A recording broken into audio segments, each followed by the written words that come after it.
तुम जितना भी छुपाओ मैं जान लूंगा।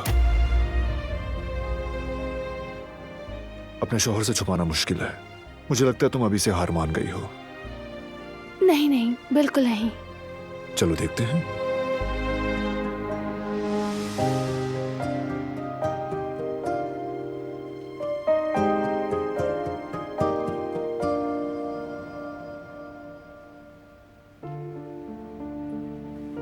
कितने अल्फाज?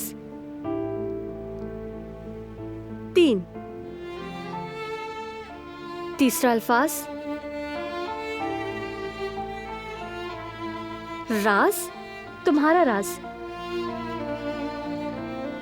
छुपाना, छुपाया हुआ राज।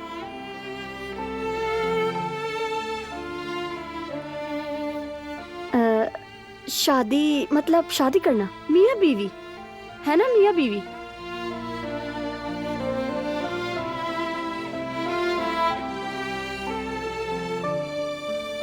मुझे मिला मेरा शौहर। हाँ मैं समझ गई, अपने शौहर से छुपाया हुआ राज, यानी मेरे शौहर से छुपाया हुआ राज।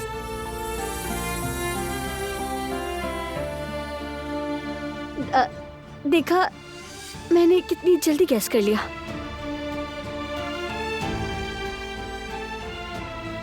आपकी तरह 10 मिनट तक पसीने नहीं बहाए।